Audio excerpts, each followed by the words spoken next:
अम्मी के साथ पार्ट 3।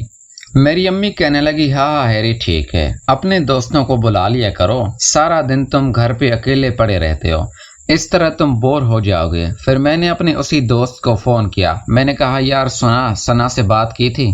वो कहने लगा, किस बारे में? मैंने कहा, यार वो मैंने बताया था ना कि मैं शदीद सिंगल हूँ, तो तू सना के साथ मजे ले लेगा, लेकिन मेरे बारे में भी तो कुछ करना। फिर वो कहने लगा, हाँ यार वो मैंने उससे बात की तो थी, लेकिन जब मैं आऊँगा तो फेस टू फेस तुम भी कर लेना, मैं भी इसको कर दूंगा, वो ज़रूर तुम्हारी कहीं ना कहीं सेटिंग करवा देगी, क्योंकि उसकी बहुत सारी दोस्तें हैं। मैंने कहा, अच्छा ठीक है, कब तक आ रहे हो फिर? वो कहने लगा कि सना बोल रही थी कि दोपहर के 2 बजे वो घर से निकलेगी और मैं उसे बाइक पे पिक करके सीधा तुम्हारे घर ले आऊँगा। फिर मैंने कॉल बंद की। मैंने अपनी अम्मी को आवाज़ दी। मैंने कहा, अम्मी मेरी बात सुने। मैंने कहा, अम्मी मैंने आपको बताया था ना कि मेरे कुछ दोस्त आ रहे हैं, तो कुछ अच्छा खाने का बना लो। फिर मेरी अम्मी कहने लगी, जाओ बाजार से सामान ले आओ, मैं बिरयानी बना लेती हूँ। फिर अम्मी ने मुझे कुछ पैसे दिए और मैं बाजार आ गया। अम्मी का बताया हुआ सामान खरीदा।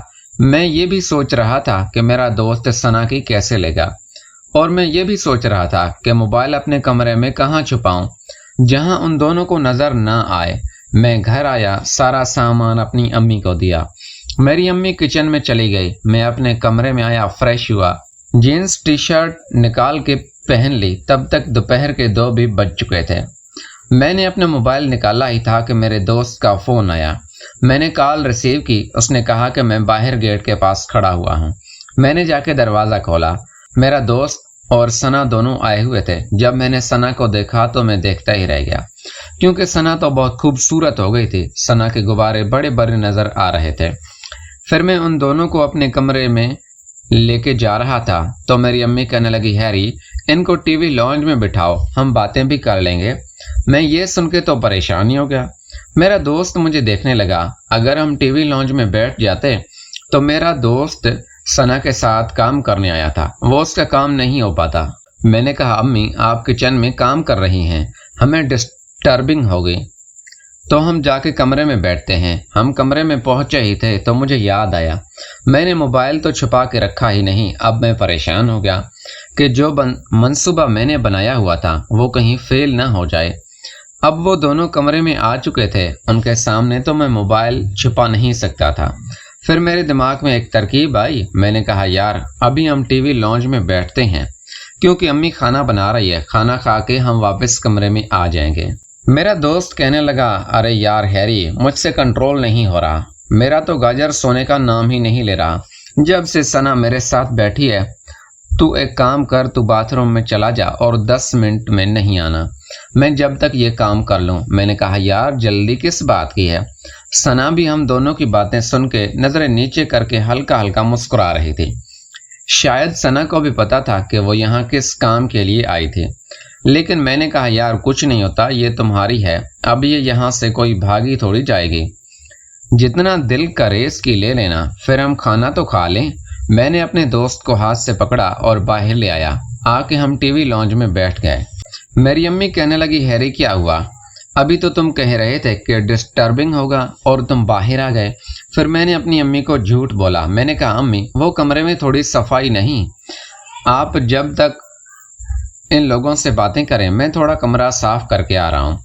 फिर मेरी अम्मी कहने लगी, ठीक है। मैं इन दोनों को भी कमरे में आके अब ऐसी कोई जगह ढूंढ रहा था जहाँ पे मोबाइल रखूं और उन दोनों को नजर भी ना आए।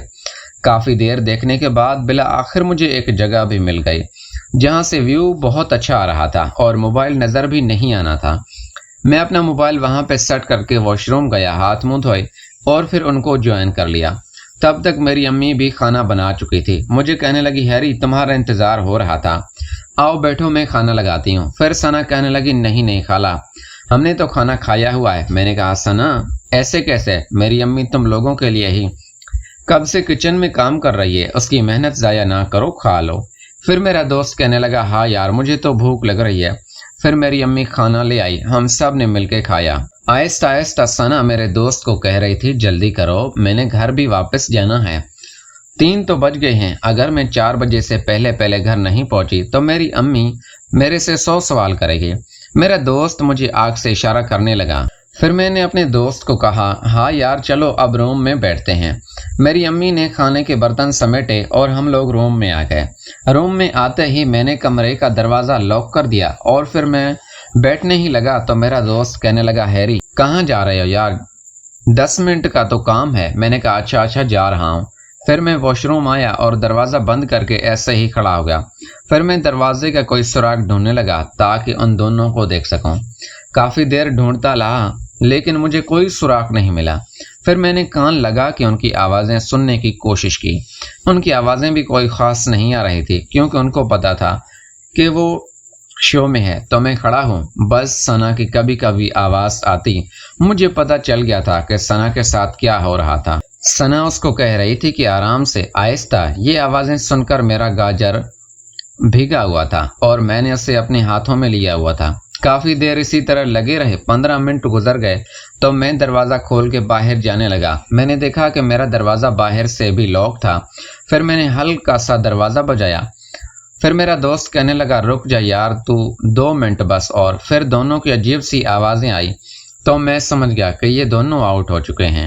اور پھر 3 منٹ بعد میرے دوست نے دروازہ کھولا تو ثنا سیدھا واش روم چلے گئی۔ میں نے دیکھا میرا دوست پسینے سے بھیگا ہوا تھا۔ میں نے کہا کیا ہوا یار، اتنا تجھے پسینہ کیوں آ رہا ہے؟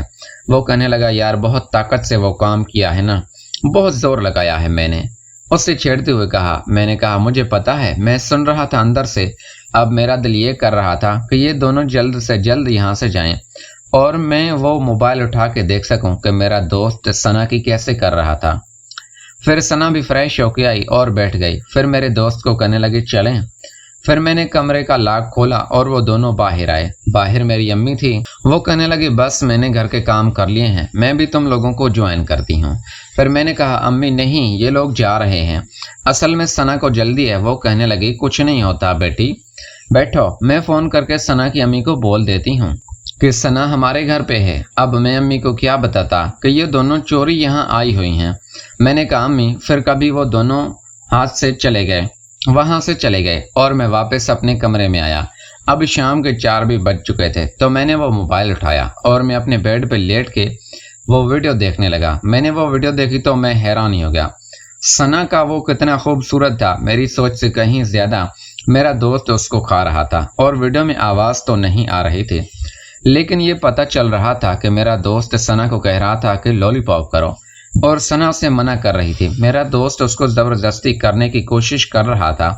وہ ویڈیو دیکھ کے میرا دماغ فل خراب ہو گیا تھا۔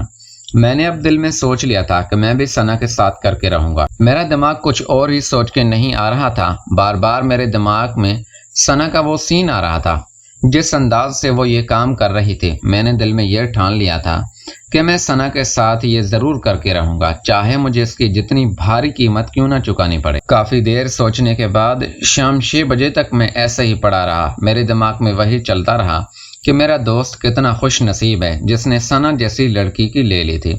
اور پھر میرے دماغ میں ایک ترکیب آئی۔ میں نے سوچا کہ میں یہ ویڈیو ثنا کو بھی بھیج دوں گا اور اس کو ڈراتا ہوں، اس کو کہتا ہوں کہ مجھے بھی خوش کرو ورنہ، لیکن میں ڈر بھی رہا تھا کہ ثنا کہیں میرے دوست کو نہ بتا دے۔ یہی کشمکشمی میرے ذہن میں چلتی رہی اور پھر میں نے ٹھان لیا۔ میں نے کہا بعد کی بعد میں دیکھی جائے گی۔ میں نے اپنے دوست کو فون کیا۔